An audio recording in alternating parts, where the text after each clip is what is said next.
بسم اللہ الرحمن الرحیم نحمده ونصلي ونسلم على رسولنا الكريم اما بعد فقد قال الله تبارك وتعالى شهر رمضان الذي انزل فيه القرآن هدى للناس وبينات من الهدى والفرقان فمن شهد منكم الشهر فليصم صدق الله العظیم۔ رمضان کا مہینہ سید الشہور ہے اور تمام مہینوں سے افضل اور برتر ہے۔ بہت جلد اس مہینے کا آغاز ہونے والا ہے۔ ہم شعبان کے آخری دن گزار رہے ہیں اور رمضان کا انتظار کر رہے ہیں۔ پہلے بتایا جا چکا ہے کہ کسی بھی وقت، مہینے، دن، رات کی فضیلت بیان کرنے کا مقصد بندوں کو اعمال پر ابھارنا ہوتا ہے اور بہتر سے بہتر اعمال کے لیے جدوجہد کرنا اور بدتر اور گناہ کے کاموں کو چھوڑ دینا، محفوظ رہنا، بچے ہوئے رہنا، تاکہ اس کی وجہ سے تقوی اور پرہیزگاری میں اضافہ ہو، یہ مقصد ہوتا ہے۔ اس مبارک مہینے کو بھی اللہ تعالیٰ نے بڑی رحمت و برکت کا مہینہ بنایا ہے اور منشا یہی ہے کہ اللہ کے بندے اپنے طرز عمل میں تبدیلی لائیں اور مبارک وقت کے اندر بابرکت زندگی گزارنے کی کوشش کریں۔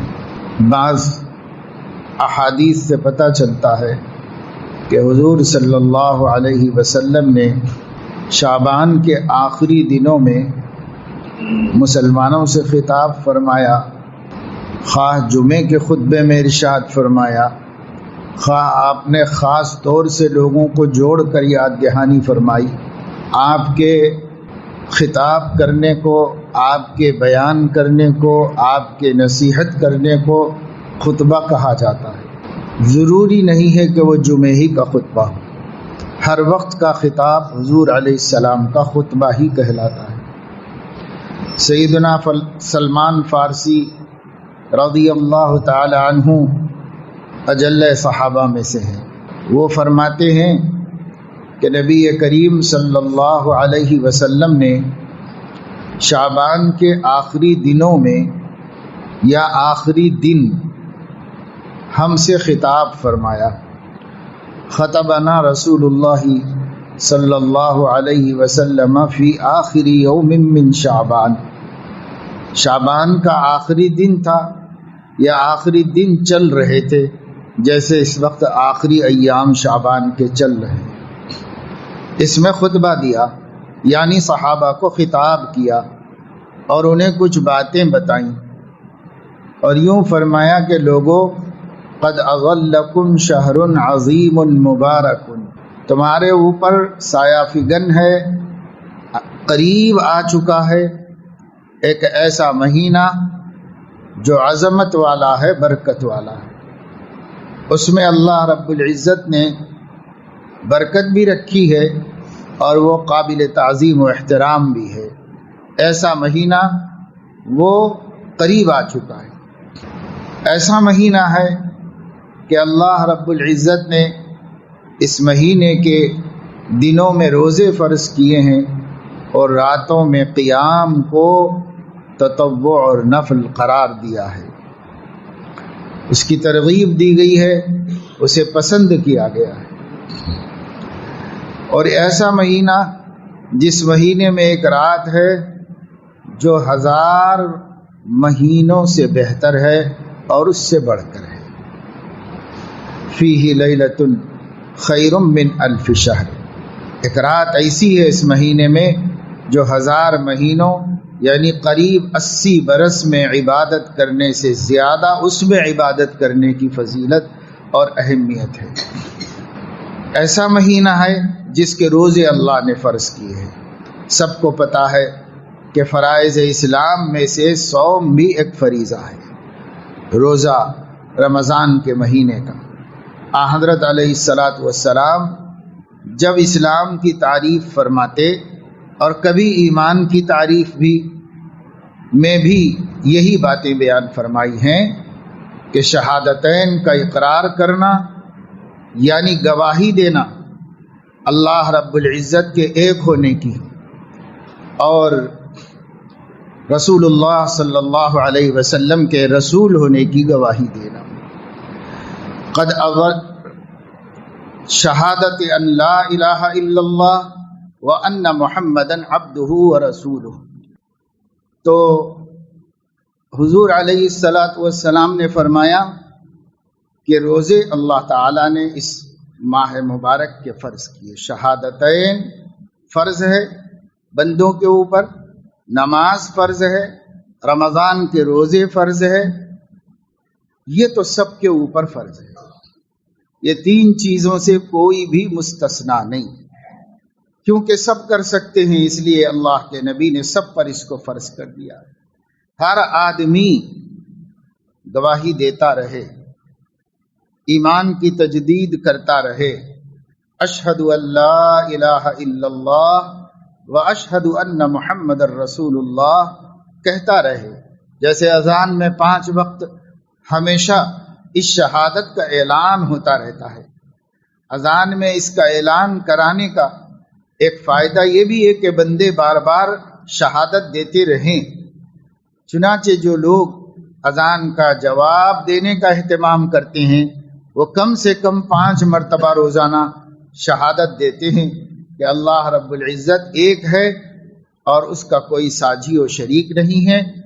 میں کسی کو اللہ کی قدرت میں، ذات میں، صفات میں شریک نہیں مانتا، سب میں اللہ کو یکتا و یگانہ مانتا ہوں، اور محمد صلی اللہ علیہ وسلم کو اللہ کا رسول یعنی اپنا ہادی اور رہنما اور رہبر مانتا ہوں۔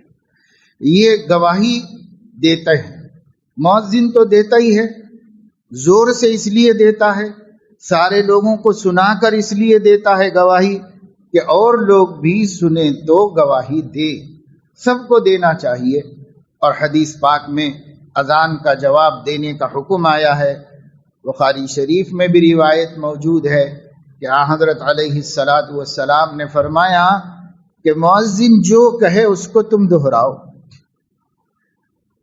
وہ اللہ اکبر کہے تو ہر سننے والے کو بھی کہنا چاہیے، کیونکہ مؤذن جو کہہ رہا ہے وہ حق ہے، صداقت ہے۔ ہر مومن کو اس کا اعتراف کرنا چاہیے اور بار بار کرنا چاہیے۔ تو کم سے کم جو لوگ اذانوں کا اہتمام کرتے ہیں، اذان سننے کا اہتمام کرتے ہیں، اذان کا احترام کرتے ہیں، اور جیسے اذان شروع ہوتی ہے تو تیار ہو جاتے ہیں کہ بھائی مؤذن جو کہے ہم اس کو دہرائیں۔ یہی وجہ ہے کہ مؤذن کو جو اذان دیتا ہے اقامت کی طرح مسلسل اذان دینے کا حکم نہیں ہے۔ اقامت جو ہے تکبیر جو کہتے ہیں نماز سے پہلے، تو وہی اذان والے کلمات ہوتے ہیں، لیکن وہ مسلسل کہے جاتے ہیں، اور اذان جو ہے وہ ٹھہر ٹھہر کر کہی جاتی ہے۔ اگرچہ کہ فقہا نے اقامت کا بھی جواب دینے کے لیے کہا ہے، لیکن اذان کا جواب بہرحال مسلمانوں پر لازم اور واجب ہے کہ اذان کا جواب دیں، اور مؤذن اتنی دیر رکے جتنی دیر میں یہ کلمہ کوئی دوسرا دوہرا لے، یعنی اللہ اکبر کہنے میں جتنا وقت لگے اتنا وقت رکے تاکہ دوسرا بھی دوہرا لے، دوسرا شخص کہہ سکے یہ لفظ۔ اور اسی طریقے سے جب وہ شہادتین کہے گا، 2 مرتبہ اشہد ان لا الہ الا اللہ کہے گا، تو سننے والے بھی کہیں گے۔ جب سننے والے بھی کہیں گے تو وہ بھی ہر اذان کے وقت 2 مرتبہ گواہی دیں گے، شہادت دیں گے، اور یہ شہادت ہمارا ایمان ہے۔ یہ شہادت سب چیزوں کی اصل ہے، بنیاد ہے۔ سب اعمال کا اعتبار شہادتین کی صحت پر ہے۔ اگر یہ ہم اپنے دل سے مان کر کہتے ہیں کہ میں گواہی دیتا ہوں کہ اللہ ایک ہے، اور ہم دل سے مان کر کہتے ہیں میں گواہی دیتا ہوں کہ محمد اللہ کے رسول ہیں، یہی ایمان ہے، اور یہی ہماری سب سے بڑی پونجی اور سب سے بڑا سرمایہ نجات و مغفرت ہے، یہ شہادتیں۔ اس لیے پہلے نمبر پر حضور علیہ السلام فرماتے تھے اسلام کیا ہے بھائی؟ شہادتین. پہلا کام ایمان کی درستگی، پہلا کام اپنے عہد کا استحضار اور اس کا یقین، دوسرا کام نماز قائم کرنا، تیسرا کام رمضان شریف کے روزے رکھنا. اگرچہ کہ نماز کے ساتھ جوڑ کر زکوٰۃ کا ذکر کیا جاتا ہے، لیکن میں رمضان کے روزے اس لیے پہلے بیان کر رہا ہوں کہ یہ تینوں چیزیں ہر مومن پر لازم ہیں، ہر مومن، مرد عورت، ہر ایمان والے پر لازم ہے یہ تینوں چیزیں، شہادتین، اقامت صلاۃ، اور رمضان آ جائے تو اس کے روزے رکھ لیں، اس سے کوئی بھی مستثنا نہیں. اس کے بعد زکوٰۃ ہے تو زکوٰۃ سے غریب مستثنا ہے، جس کے پاس اتنا پیسہ ہی نہیں ہے تو زکوٰۃ کا کیا کرے گا، کہاں سے لا کے ادا کرے گا، واجب ہی نہیں ہوگی، دے گئی نہیں. تو اس میں سب لوگ شریک نہیں ہیں، صرف مالدار، اور وہ مالدار جنہوں نے نصاب کے مطابق مال جمع کر کے رکھا ہو اور سال بھر تک رہا ہو اس کے پاس، تو وہ شخص ہے. تو ایسے سب نہیں ہوتے، بلکہ تھوڑے ہی مسلمان ہوتے ہیں، اکثریت ایسی نہیں ہوتی. اب پھر اس کے بعد حج ہے، تو اس کے مخاطب تو اور بھی بہت کم لوگ. اس لیے پہلے بھی بتا چکا ہوں کہ پانچوں باتوں پر ایمان رکھنا تو ضروری ہے کہ یہ فرض ہے، اس کی فرضیت پر سب کو ایمان رکھنا ہے. شہادتین کا فرض ہونا، اور نماز کا فرض ہونا، زکوٰۃ کا فرض ہونا، روزے کا فرض ہونا، حج کا فرض ہونا، یہ ایک فریضہ ہے اللہ کی طرف سے بندوں پر. یہ ایمان کے درجے میں تو سب کو ماننا ہے کہ سب جو بھی انکار کرے گا وہ خود خارج اسلام ہو جائے گا.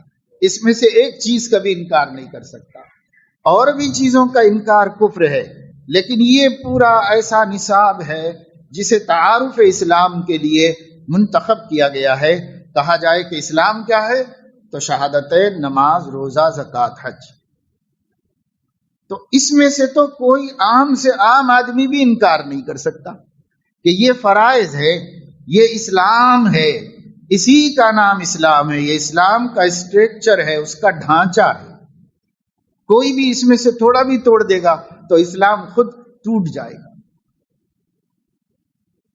تو ایمان تو پانچوں باتوں پر رکھنا اس بات کا کہ یہ فریضے ہیں اللہ کی طرف سے جو ہم پر فرض کیے گئے. لیکن عملی طور پر تین چیزوں کے سب مخاطب ہیں، اور دو چیزوں کے مالدار مخاطب ہیں، سب مخاطب نہیں. عملی طور پر کلمہ، نماز اور روزہ. اس کے لیے امیر ہو کہ غریب ہو، صحت مند ہو، بیمار ہو، الا یہ کہ ایسی بیماری جس میں وہ عمل ہی نہ کر سکتا ہو، ورنہ عام بیماریاں جو چلتی رہتی ہیں.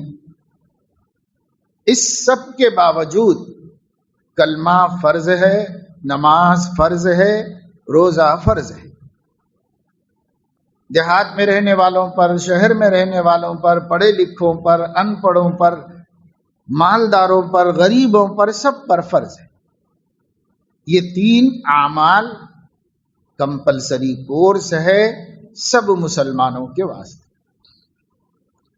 اب جو مسلمان مالدار ہوں گے وہ زکوٰۃ بھی ادا کریں گے، جو مسلمان اس سے بھی زیادہ مالدار ہوں گے وہ فریضہ حج ادا کرنے کے لیے بھی جائیں گے اور حج بھی ادا کریں گے.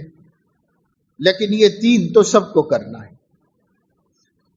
تو ایک تو یہ کام کرنا چاہیے کہ جب بھی اذان ہو، ہر جگہ اذان ہوتی ہے، ہر جگہ سنائی دیتی ہے، ہم لوگ نہیں قدر کر رہے ہیں اور سننے والے جواب نہیں دے رہے ہیں اذانوں کا، تو اللہ رب العزت اذانوں کا سنوانا بھی بند کرا رہے ہیں. دیکھو دنیا میں کوئی بھی آدمی قادر مطلق نہیں ہے، جب تک اللہ تعالی اس سے کام نہ لے وہ نہیں کر سکتا.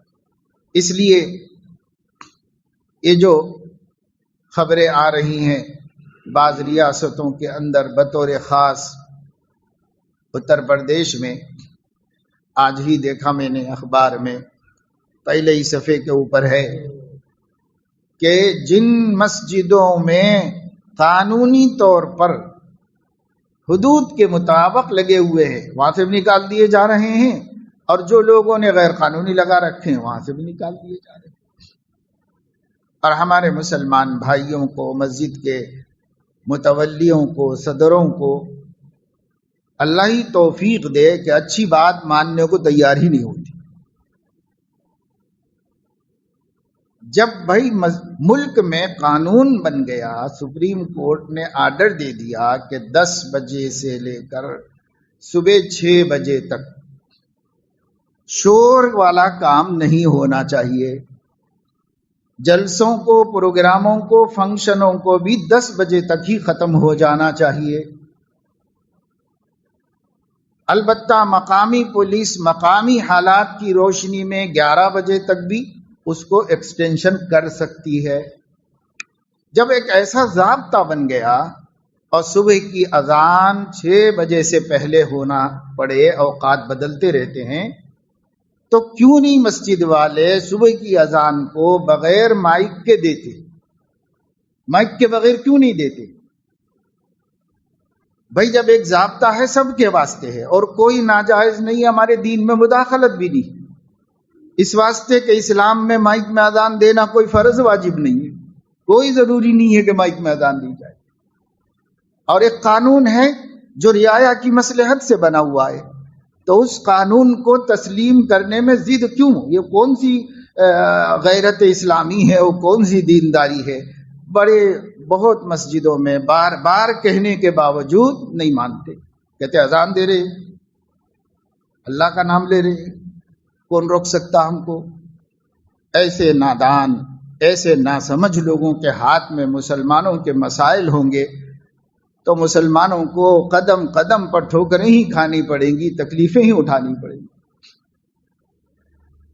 اور قانون بھی سمجھ میں آنے والا قانون ہے، اس وقت اکثریت سوتی رہتی ہے۔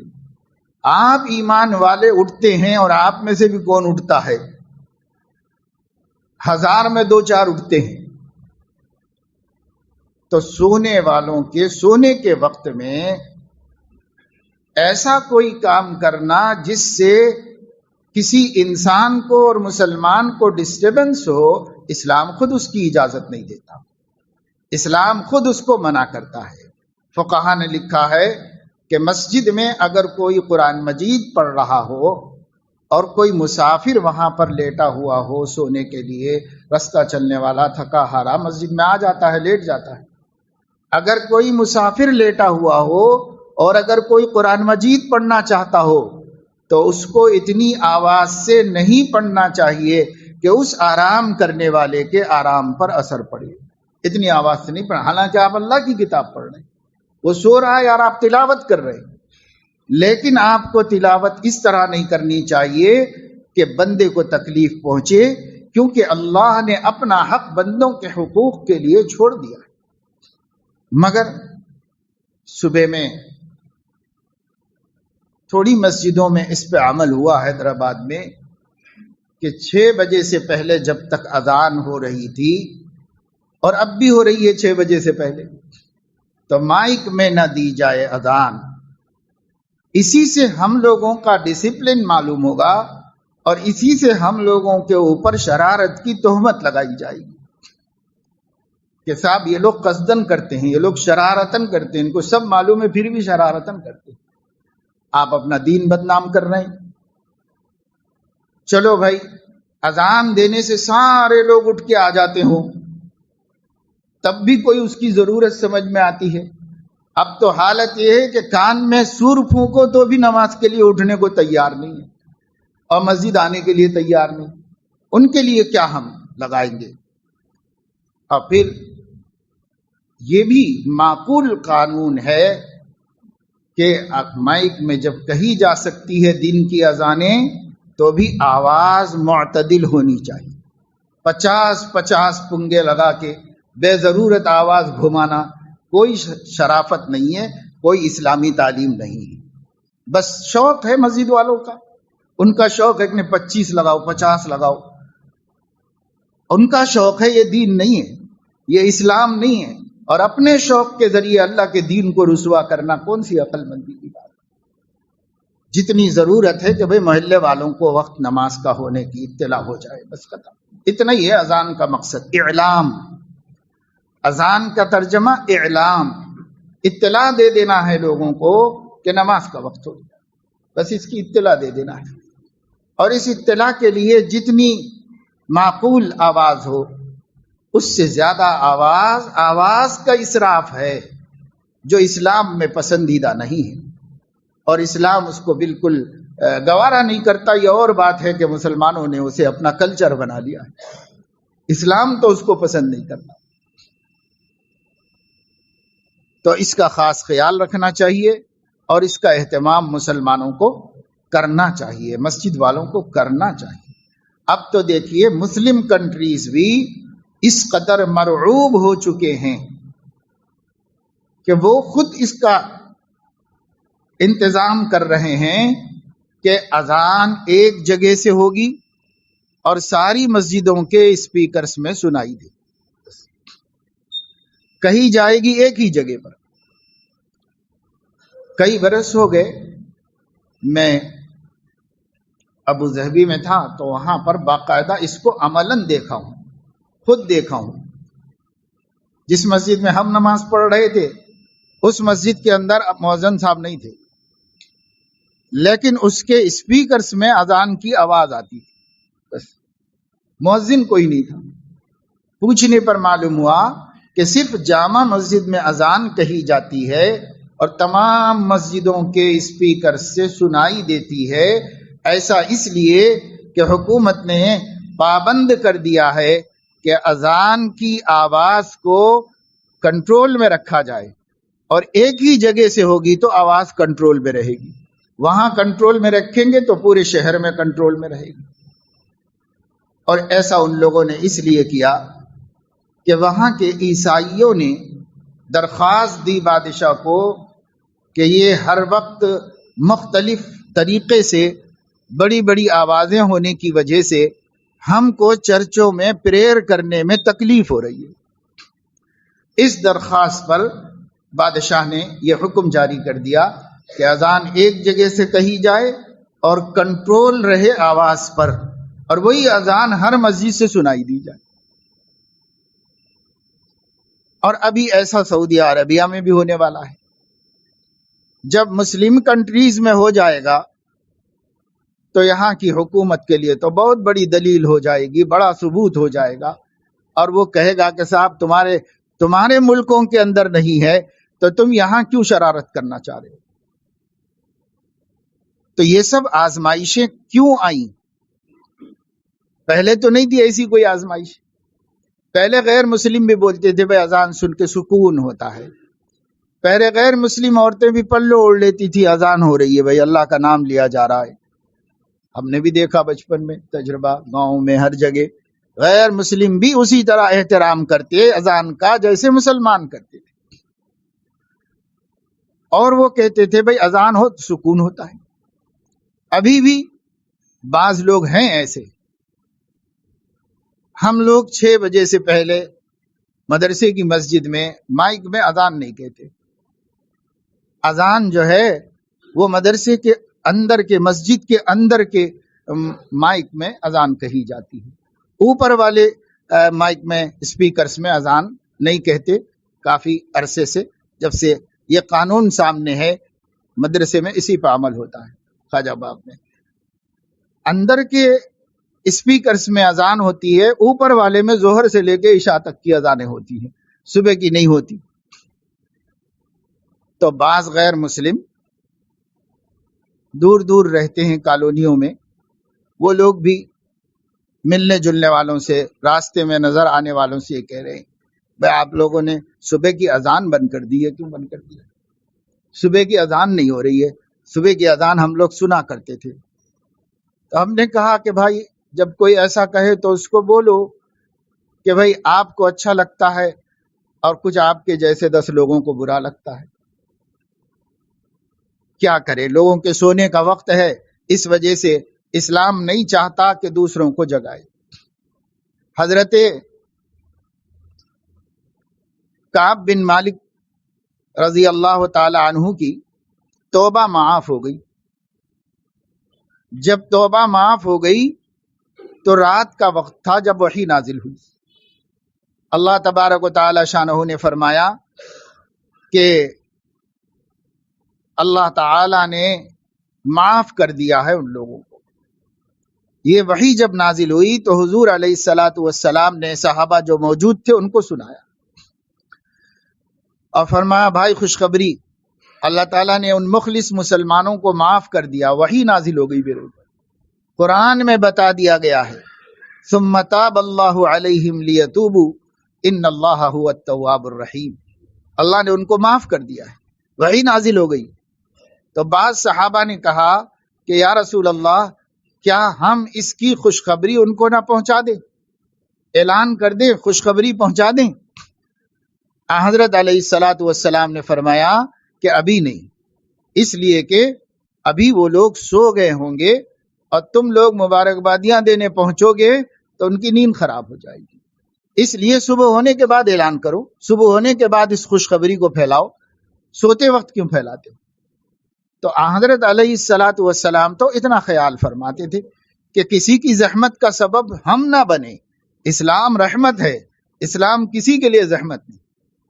تو میں یہ عرض کر رہا تھا جب سے ہم نے اذان کا جواب دینا چھوڑ دیا، اذان ہوتی رہتی ہے، باتیں کرتے رہتے ہیں، اذان ہوتی رہتی ہے، کاروبار کرتے رہتے ہیں، اذان ہوتی رہتی ہے، اپنے کاموں میں مصروف رہتے ہیں، اذان ہوتی رہتی ہے، آپس میں باتیں کرتے رہتے ہیں، برائیاں اور غیبتیں اور لڑائیاں اور جھگڑے اور فتنے سب چلتے ہیں اور اذان بھی ہوتی رہتی ہے. تو جب سے مسلمانوں نے اذان کا جواب دینا چھوڑ دیا، اللہ رب العزت نے ایسے لوگوں کو مسلط کر دیا جن کو اذان اچھی نہیں لگ رہی ہے اور وہ کہہ رہے ہیں کہ اذان پہ پابندی لگاؤ، لاؤڈ اسپیکر پر پابندی لگاؤ. کیوں؟ اللہ تعالیٰ یہ انتظام فرما رہے ہیں جو بندے میرے ایمان والے سننا ہی نہیں چاہتے اذان، ان کو کیوں سنائی جائے؟ جو سننا ہی نہیں چاہتے ان کو کیوں سنائی جائے؟ اور جو سن کر جواب تک دینے کو تیار نہیں کہ اپنی بکواس روکو اور اللہ اکبر کہو، اشہد ان لا الہ الا اللہ کہو، جو مؤذن کہہ رہا اس کو دہراؤ اور فضول باتیں چھوڑو، کاروبار چھوڑو، دھندا چھوڑو، تھوڑی دیر کے لیے رکو اور کسٹمر کو روکو اور کہو کہ اذان ہو رہی. بھائی یا کم از کم کام کرتے ہوئے ہی صحیح جواب دیتے رہو. لیکن مسلمان جواب دینا چھوڑ دیا، اذان سننا چھوڑ دیا مسلمان. تو اب ایسے حالات بن رہے ہیں کہ صاحب سنائی بھی نہیں دی جائے گی آپ کو اذان. اب خود ہی گھڑیاں دیکھ کے جانا ہے نماز کو تو جاؤ، نہیں تو جو ہے ایسے ظالم مسلط کر دیے گئے ہیں کہ آپ کو اذان سنانے پر پابندیاں لگا دی.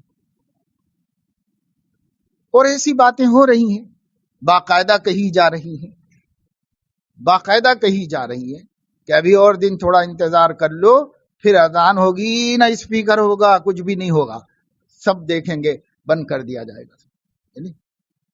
تو یہ جو باتیں کہی جا رہی ہیں یہ تو حسدا من عند انفسهم قد بدت البغضاء من افواههم وما تخفي صدورهم اکبر. کچھ دشمنیاں ہیں جو دلوں میں ہیں، کبھی کبھی چھلک کے باہر آ جاتی ہیں باتوں کے اندر، اور اس سے بڑھ کر بہت کچھ دل میں پکا کے رکھے ہوئے ہیں. مگر یہ سب کچھ کیوں ہو رہا ہے؟ ہمیں بھی تو قدر نہیں ہے، نہ اذان کی قدر ہے، نہ نماز کی قدر ہے، نہ جماعت کی قدر ہے، نہ قرآن کی قدر ہے. ہمیں کس چیز کی قدر ہے؟ ہمیں ضرورت بھی نہیں. اس لیے بہرحال شہادتین کا اہتمام کریں. جو لوگ دیندار ہیں، جن لوگوں کو کم از کم اللہ تعالیٰ نے دینی شعور عطا فرمایا ہے، ان سے گزارش ہے کہ وہ تو اہتمام کرو اور اپنے بال بچوں کو عادت ڈلواؤ کہ جیسے ہی اذان شروع ہو جائے ہم بھی کلمات اذان کو دہرائیں، اور جب کلمات اذان دہرا دیں، اذان ختم ہو جائے تو ایک مرتبہ درود شریف پڑھ کر سیدنا محمد الرسول اللہ صلی اللہ علیہ وسلم کے لیے ان کے خاص مقام کی اللہ سے سفارش کریں. اللہم رب هذه الدعوة التامة والصلاة القائمة آتی سیدنا محمد الوسیلة والفضیلہ وابعثه مقاما محمودا الذی وعدتہ.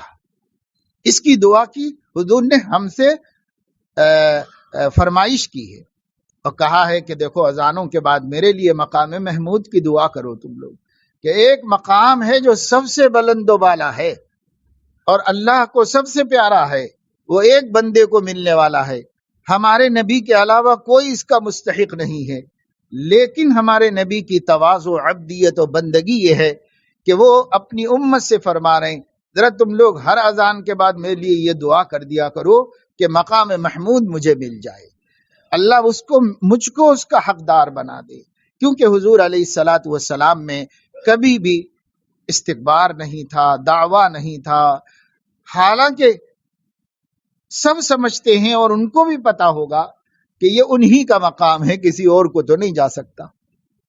جب ایک ہی مقام اللہ نے کسی کے لیے بنایا ہے تو وہ ایک حقدار کون ہو سکتا ہے سوائے رسول اللہ صلی اللہ علیہ وسلم کے؟ لیکن آپ نے ہم سے کہا کہ تم لوگ دعا کرو اللہ سے، وَبَعَثْهُ مَقَامًا مَحْمُودًا، اللہ ہمارے نبی کو مقام محمود پر پہنچا دیجیے، یہ مقام ان کو عطا فرما دیجیے۔ تو اس دعا کا اہتمام کرنا، تو اذان کا جواب دینا اور اس کے بعد دعا کا اہتمام کرنا۔ جواب اور دعا سے پہلے درود شریف پڑھ لینا بہتر ہے، درود شریف پڑھ کر اس دعا کا اہتمام کرنا چاہیے۔ یہ مسلمان اگر کریں گے اس میں بہت خیر ہے، اس میں بڑی برکتیں ہیں، دنیا کی برکتیں بھی ہیں، آخرت کی برکت بھی ہے۔ اذان کا جواب دینے کا ایک فائدہ تو یہی ہو جائے گا کہ ہم ہر اذان میں 2 مرتبہ اللہ کی توحید اور نبی کی رسالت کی گواہی دیں گے، الگ سے بھی نہیں دیں گے تو کم سے کم 24 گھنٹے میں 10 مرتبہ تو اذان کی برکت سے ہم گواہی دیں گے۔ اور اللہ جسے توفیق دے الگ سے بھی بار بار کلمہ شہادت پڑھتے رہنا چاہیے، تصور کے ساتھ، ترجمے کے ساتھ، معنی کو ذہن میں رکھ کر کلمہ شہادت پڑھتے رہنا چاہیے مسلمانوں۔ دوسری چیز نماز کو قائم کرنا، سال بھر، برس کے 12 مہینے، ہر مہینے کا ہر دن 5 نمازوں کو قائم کرنا ہر کلمہ گو کی ذمہ داری ہے۔ جو اپنے کو مومن کہتا ہے، مسلمان کہتا ہے، وہ بے نمازی بھی ہو یہ نہیں ہو سکتا۔ مسلمان ہے تو نماز پڑھے گا، نماز نہیں پڑھے گا تو مسلمان ہونے کے دعوے میں باطل ہوگا۔ اس لیے مسلمان اور نماز جدا نہیں ہوں گے، دونوں ایک دوسرے سے لگے رہیں گے۔ اس لیے قرآن حدیث میں بہت شدت سے اس کی اہمیت کو بیان کیا گیا ہے۔ قرآن مجید میں فرمایا گیا اقیموا الصلاۃ ولا تکونوا من المشرکین، لوگوں نماز قائم کرو، یعنی 5 وقت پابندی سے نماز پڑھو، مشرک مت بن جاؤ۔ جس کا مطلب یہ ہوا کہ نماز نہ پڑھنا مشرک بن جانا ہے، اس لیے نماز قائم کرو، مشرک مت بنو۔ یہ حضور اکرم، یہ اللہ تعالیٰ خود قرآن میں فرما رہے ہیں، اور حضور علیہ السلام فرما رہے ہیں من ترک الصلاۃ متعمدا فقد کفر، جو جان بوجھ کے بغیر عذر شرعی کے نمازیں چھوڑ دیتا ہے اس نے کفر کیا۔ نماز نہ پڑھنا کفر سے تعبیر کیا گیا ہے، اس لیے اس نے کفر کیا۔ اور صراحت کے ساتھ فرمایا العہد الذی بیننا وبینہم الصلاۃ، ہمارے اور کافروں کے درمیان جو پہچان ہے وہ نماز ہے۔ جو نماز نہیں پڑھتا وہ کافر، جو نماز پڑھتا وہ مومن، یہ اس کی پہچان ہے۔ حضور علیہ السلام نے فرمایا کہ جو شخص نماز کی طرف اذان کے بعد مسجدوں کی طرف جاتا ہے تم اس کے مومن ہونے کی گواہی دو۔ ظاہر ہے کہ جو نہیں جاتا اس کے مومن ہونے کی گواہی مشکل ہے۔ جو جاتا ہے اذان سن کر مسجد کی طرف اس کے مومن ہونے کی گواہی دو۔ اور جو فجر کی نماز کے لیے جاتا ہے، فجر کے وقت اندھیرا ہوتا ہے، فجر کے وقت میں طبیعت پر گرانی ہوتی ہے، سستی غالب ہوتی ہے، جو صبح کے وقت میں صبح کی نماز کے لیے مسجد جاتا ہے اس کو قیامت کے دن نور تام کی خوشخبری سنا دو، کامل روشنی ملے گی جو اندھیروں میں نماز کے لیے مسجد کو جاتا ہے۔ چونکہ صبح کی نماز اور عشاء کی نماز عام طور سے اندھیرے کے وقت میں ہوتی ہے۔ یہ اور بات ہے کہ اس زمانے میں روشنی کا اتنا بندوبست ہے کہ اندھیرا نہیں ہوتا، لیکن فطری اندھیرا تو موجود ہوتا ہے۔ فجر کے وقت فطرتاً اندھیرا ہی ہوتا ہے، اور عشاء کے وقت میں فطرتاً اندھیرا ہے۔ بشر المشائین الی المساجد فی الظلم بالنور التام یوم القیامہ، قیامت میں وہ اندھیرے میں نہیں ہوگا، روشنی میں ہوگا، اس لیے کہ اندھیرے میں مسجدوں کی طرف جانے کا مجاہدہ کرتا تھا۔ تو بھئی یہ دوسرا فریضہ ہے جس سے کوئی بھی مستثنا نہیں۔ جیسے سب ایمان کی تجدید کرتے رہیں اور گواہی توحید اور رسالت کی دیتے رہیں، ایسے ہی دوسرا کام نماز کی پابندی کرتے رہیں۔ 5 وقت نماز روزانہ پڑھنے کو پابندی کرنا کہتے ہیں، کبھی کبھی پڑھنے کو نماز پڑھنا کہتے ہیں، نماز قائم کرنا نہیں کہتے۔ اقامت صلاۃ ہے، جہاں بھی قرآن میں ہے نماز پڑھنے کو نہیں کہا گیا ہے، جہاں بھی قرآن میں کہا گیا ہے نماز قائم کرنے کو کہا گیا۔ اور قائم کرنے کا مطلب ہے اپنے وقت کے اندر، مقررہ وقت کے اندر اچھی طرح وضو بنا کر 5 وقت میں خشوع و خضوع کے ساتھ پڑھنا، اس کو نماز قائم کرنا کہتے ہیں۔ تو نماز قائم کرنا ہر مسلمان پر فرض ہے، ضروری ہے، لازمی ہے۔ اور تیسری چیز یہ ہے، سال میں ایک مہینہ آتا ہے رمضان شریف کا، بڑی برکتوں، رحمتوں، مغفرتوں کا مہینہ۔ اس مہینے کے پورے 30 دن روزے رکھنا۔ فمن شہد منکم الشہر فلیصم، تم میں سے جو کوئی رمضان کا چاند دیکھ لے یا رمضان کا اعلان ہو جائے تو اس کو چاہیے کہ اب روزہ رکھنا شروع کرے۔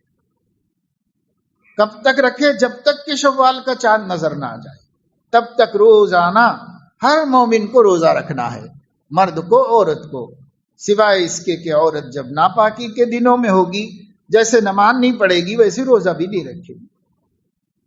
البتہ نمازیں معاف ہو جائیں گی، روزے بعد میں رکھ لینا پڑے گا۔ اور مردوں کے لیے تو کوئی عذر نہیں، اگر کسی وجہ سے نہیں رکھا تو اس کے ذمے ہے، رکھنا پڑے گا کبھی نہ کبھی۔ فمن کان منکم مریضا او علی سفر فعدۃ من ایام اخر، جو کوئی تم میں سے بیمار ہو کہ روزہ رکھنا مشکل ہو، یا سفر میں ہو کہ سفر کی مشقت کی وجہ سے روزے سے تکلیف ہوگی، زحمت ہوگی، تو اب چھوڑ دو رمضان ہونے کے باوجود، لیکن عدۃ من ایام اخر، رمضان کے بعد جب مرض چلا جائے تو گن کے ان روزوں کو پورا کرو، یا سفر سے واپس ہو گئے تو روزے کی تکمیل کرو، لیکن رکھنا ہے۔ تو تیسرا فریضہ جو سب پر لازم ہے وہ روزے کا فریضہ ہے۔ زکوٰۃ مالداروں کے لیے ہے، حج اس سے بھی زیادہ مالداروں کے لیے ہے۔ سب لوگ اس لائق نہیں ہوتے، بہت تھوڑے لوگ حج کرنے کے لائق ہوتے ہیں۔ اس وقت میں صورتحال یہ ہے کہ ان تھوڑے لوگوں میں سے بھی بہت تھوڑے لوگ حج کرنے جاتے ہیں، ان کو پتہ بھی نہیں ہے کہ میرے اوپر حج فرض ہے، یا پتہ ہے مگر کاہلی کی وجہ سے، سستی کی وجہ سے، کاروبار کی وجہ سے، لاپرواہی کی وجہ سے حج کرنے نہیں جاتے، نہیں حج کرتے۔ بڑی بد نصیبی کی بات ہے۔ اللہ کے نبی صلی اللہ علیہ وسلم نے فرمایا جس پر حج فرض ہے اور کوئی عذر بھی نہیں ہے اس کے پاس شرعی، اور پھر اس کے باوجود حج نہ کرے اور اسی حالت میں اس کی موت آ جائے، تو اللہ کو اس کی کوئی پرواہ نہیں ہے کہ وہ یہودیوں کی حالت پر مرتا ہے یا عیسائیوں کی حالت پہ مرتا ہے، اس لیے کہ یہود و نصارہ حج نہیں کرتے تھے۔ مکہ کے مشرکین حج کرتے تھے پر نماز نہیں پڑھتے تھے، اس لیے نماز چھوڑنے کو مشرکین سے مشابہ قرار دیا، اور حج چھوڑنے کو یہود و نصارہ سے مشابہت قرار دیا۔ اس وجہ سے حج جن پر فرض ہے انہیں ادا کر لینا چاہیے، تاخیر نہیں کرنا چاہیے۔ من اراد الحج فلیعجل، جس کا حج کا ارادہ ہو جائے یعنی فرض ہو جائے، اسے چاہیے کہ اسی سال کر لے۔ اگلے سال کا کیا اعتبار ہے؟ اگلے مہینے کا بھی نہیں ہے، اگلے دن کا بھی نہیں ہے، اگلے پل کا بھی نہیں، اس لیے اسی سال جس سال میں فرض ہو گیا ہے تب یہ ادا کر کے سبک دوش ہو جائے اپنی ذمہ داری سے، بعد میں اللہ توفیق دے تو پھر کرو 10 دفعے، لیکن نہیں تو فریضہ تو ادا ہو گیا، اب بعد میں پتہ نہیں مال بھی رہے گا کہ نہیں رہے گا، اس لیے اب ہے مال، صحت بھی ہے، فوراً فریضے کو ادا کرنا چاہیے۔ تو 5 فرائض اسلام میں سے 3 سب پر کمپلسری ہیں، اور اب جو مہینہ آنے والا ہے 2-4 دن کے بعد شروع ہو جائے گا، اس مہینے میں ہم کو پہلے ہی دن سے روزہ رکھنا اور آخری دن تک رکھنا ہے۔ کسی کو حق نہیں ہے کہ صاحب 2-4 دن رکھ لے، کبھی نہ رکھ لے، اس کا کوئی حق نہیں۔ یہ فریضۃ اللہ علی العباد ہے، اللہ کا بندوں پر مقرر کیا ہوا ایسا فریضہ ہے جس کی چھوٹ بندوں کو نہیں دے سکتے، ہم خود اپنے آپ کو اس سے مستثنا نہیں کر سکتے۔ اس وجہ سے سب ارادہ رکھیں، تیاری کریں کہ ہمیں روزہ نہیں چھوڑنا ہے اور نماز کبھی نہیں چھوڑنا ہے، اور شہادتین کا روزانہ اہتمام کرنا ہے، خاص طور سے مؤذن کی اذان کے جواب میں شہادتین کا بہت اہتمام کرنا ہے۔ یہ ہم لوگوں کو طے کر کے 3 کاموں میں کوئی لاپرواہی مت کرو بھائی، انشاءاللہ اگر یہ 3 کام ہم پابندی سے کریں گے تب بھی اللہ کی مددیں آنا شروع ہو جائیں گی ہمارے لیے۔ ایک نماز ہی ایسا فریضہ ہے جب اللہ کے بندوں کی اکثریت مسجد آنے لگے گی اور 5 وقت نماز پڑھنے لگے گی تو تھوڑے لوگ چاہے نہ بھی پڑھتے ہوں، اکثریت پڑھنے لگے گی تو اللہ اپنی نصرتیں، اپنی مددیں اس دنیا میں بھیج دے گا، اور اللہ تعالی ہمیں مغلوب رکھنے کے بجائے غالب رکھے گا سماج میں، اور ہماری عزت سب سے بلند کرے گا اللہ رب العزت۔ لیکن شرط ہے کچھ ہمیں بھی کرنا ہوگا نا، ہم ہی نہیں کریں گے تو اللہ کو بھی کیا پرواہ ہے ہماری، ہم کون 30 مار خواہیں کہ اللہ کو کوئی نقصان ہو جائے گا نماز نہیں پڑھیں گے تو، اللہ رب العزت کا کچھ نہیں جانے والا ہے۔ ہم اگر اپنی کامیابی چاہتے ہیں تو ہمیں اللہ رب العزت کے احکام کی قدر کرنی چاہیے، اللہ تعالیٰ کو اللہ ماننا چاہیے، اس کے حکم کو حکم ماننا چاہیے، اس کی حکومت کو اپنے اوپر تسلیم کرنا چاہیے، جیسے ہم نے دنیا والوں کی حکومتیں تسلیم کر رکھی ہیں۔ اللہ تو احکم الحاکمین ہے، حقیقی حکومت تو اللہ ہی کی ہے، اس کی تو بالکل ہر مومن کو اپنے اوپر اللہ کی حکومت تسلیم کر کے زندگی گزارنا چاہیے۔ حکومت اللہ پاک کی ہے میرے اوپر، سر سے لے کے پیر تک میرے اوپر اللہ کی حکومت ہے، میرے گھر پر اللہ کی حکومت ہے، میں اپنے آپ پر اور اپنے گھر پر صرف اللہ کا حکم چلاؤں گا اور اللہ کے غیر کا حکم نہیں چلنے دوں گا۔ یہ ہر مومن کو طے کر لینا چاہیے اور اس کے مطابق ہر مومن کو عمل کرنا چاہیے، تو پھر اس سے اللہ کی مدد آتی ہے۔ ابھی جب رمضان میں روزے رکھیں گے، دوسرا کام رمضان کی راتوں میں نفلیں پڑھنا ہے، اور ان نفلوں کا انتظام شریعت نے اس طرح کر دیا کہ ہر رمضان کی رات میں مسجد میں عشاء کے بعد وتر سے پہلے نفلیں پڑھی جاتی، یہ تراویح ہے۔ ہمارے فقہا اس کو سنت مؤکدہ کہتے ہیں۔ سنت مؤکدہ کا حکم یہ ہے بلا عذر کے ترک کرنا گناہ ہے، اور بالکل ترک کر دینا گناہ کبیرہ ہے، اس لیے سنت مؤکدہ کا اہتمام کرنا چاہیے، نہ صرف اس وجہ سے کہ سنت مؤکدہ ہے بلکہ اس وجہ سے کہ رمضان کی راتیں ہیں اور اس میں اللہ اپنی عبادت بندوں کو عبادت کرتا دیکھ کر خوش ہوتا ہے، اس وجہ سے ہم عبادت جتنی زیادہ ہو سکے کریں، جتنی مسجد میں ہوئی وہ بھی کریں اور اس کے بعد گھر میں بھی کریں، راتوں میں عبادت کا اہتمام رمضان شریف میں رکھیں، کیونکہ صیامہ فریضۃ وقیام لیلہ تطوع، اس کے دنوں کا روزہ فرض اور اس کے راتوں کی عبادت پسندیدہ قرار دی گئی، اس لیے عام نمازیں تو پڑھنی ہے پابندی سے 5 نمازیں، اور ان 5 نمازوں کے علاوہ تراویح بھی اہتمام سے پڑھنا ہے، تہجد بھی اہتمام سے پڑھنا ہے۔ سال بھر نہ پڑھے ہوں تو چلو ٹھیک ہے، اٹھ نہیں پائے، تھک جاتے ہیں، غفلت ہے، کسی بھی وجہ سے نہیں پڑھے ہوں گے، تہجد نہیں پڑھ کے کوئی شخص گناہگار تو نہیں ہوتا، فرض نماز چھوڑ کے گناہگار ہوتا ہے، تہجد چھوڑ دیا تو گناہگار تو نہیں ہوتا، لیکن ہے بڑی عظیم عبادت، ہے بڑا مبارک عمل جو ہر امت کے صالحین کا دستور رہا ہے، علیکم بقیام اللیل فإنہ دأب الصالحین قبلکم، تم اپنے اوپر تہجد کی نماز لازم کر لو، اللہ نے نہیں کی، رسول نے نہیں کی، لیکن تم خود کر لو اپنے اوپر، اس لیے کہ انہ دأب الصالحین قبلکم، ہر زمانے کے نیک لوگوں کا یہ مزاج رہا، پچھلے پہر اللہ کے سامنے کھڑے ہوتے اور عبادت کرتے تھے، ہر زمانے میں، اور بنی اسرائیل میں بھی اور اس امت میں بھی، خود ہمارے نبی بھی۔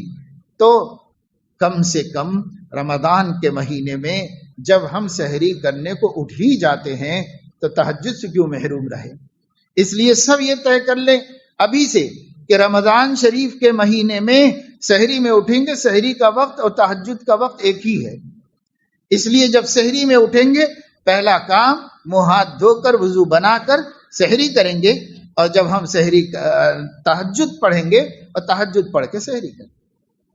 اگر کوئی اللہ کے بندے سحری جلدی کرتے ہوں اور ٹائم باقی ہے، ابھی فجر کا وقت شروع نہیں ہوا ہے، تو کھانا کھانے کے بعد بھی پڑھ سکتے ہیں، لیکن معمول اپنا یہ بنا اٹھنے کے بعد پہلے بھائی 2 رکعت 4 رکعت 6 رکعت 8 رکعت اللہ جو توفیق دے دے پڑھ لو، اور 2 منٹ 3 منٹ اللہ سے راز و نیاز کر لو، دعائیں مانگ لو، پھر دسترخوان پہ بیٹھ جاؤ۔ ایسی حساب سے الارم رکھ کے اٹھو، تراویح پڑھ کے گھر جا کے جلدی سو جائیں گے تو تہجد میں اٹھنا آسان ہو جائے گا۔ راتوں میں مٹر گشت کرتے رہیں گے، محفلیں جماتے رہیں گے، ٹائم پاس کرتے رہیں گے، عین سحری کے وقت میں نیند لگے گی، سحری کے لیے اٹھنا بھی مشکل ہو جائے گا۔ بہت سے اللہ کے بندے نہیں اٹھتے، مائیں اٹھا کے تھک جاتی ہیں اور بن سحری کا روزہ رکھ لیتے ہیں، وہ مجاہدہ خود ہی کرتے ہیں بلا وجہ کا، خالی کاہلی سستی لاپرواہی کی وجہ سے کرتے ہیں، بلا وجہ کا مجاہدہ ہے۔ حضور علیہ السلام نے فرمایا ہمارے اور یہودیوں کے روزے میں فرق یہ ہے کہ وہ بغیر سحری کا روزہ رکھتے ہیں، ہم سحری کھا کے روزہ رکھتے ہیں۔ یہ اپنے اسلامی روزے کی شناخت حضور نے بتائی، کہ اسلامی روزہ یہ ہے، اور حضرت علیہ السلام نے خود بھی سحری کا اہتمام فرمایا ہے۔ اس وجہ سے سحری میں اٹھنا، تہجد بھی پڑھنا، سحری کر کے باقاعدہ نیت کے ساتھ روزہ رکھنا، لاپرواہی و غفلت نہیں۔ یہ 2 عمل کم از کم رمضان شریف میں، قیام لیل، راتوں کی عبادت و دنوں کا روزہ اہتمام کے ساتھ ہم رکھیں گے تو جو مقصد ہے لعلکم تتقون، وہ مقصد پورا ہوگا، اور اللہ رب العزت ہمیں پرہیزگار بندوں میں شمار فرمائیں گے۔ اللہ تعالیٰ اپنے فضل و کرم سے ہمیں ابھی سے تیاری کرنے اور ذہن بنا لینے اور ماحول بنا لینے کی توفیق عطا فرمائے، اور جیسے ہی چاند نظر آئے ایک ایک لمحہ بندگی کے اعلیٰ معیار پر ہر نیکی کا اہتمام کرتے ہوئے، ہر گناہ سے بچتے ہوئے گزارنے کی اللہ ہم سب کو توفیق عطا فرمائے۔ آمین وآخر دعوانا۔ بسم اللہ الرحمن الرحیم۔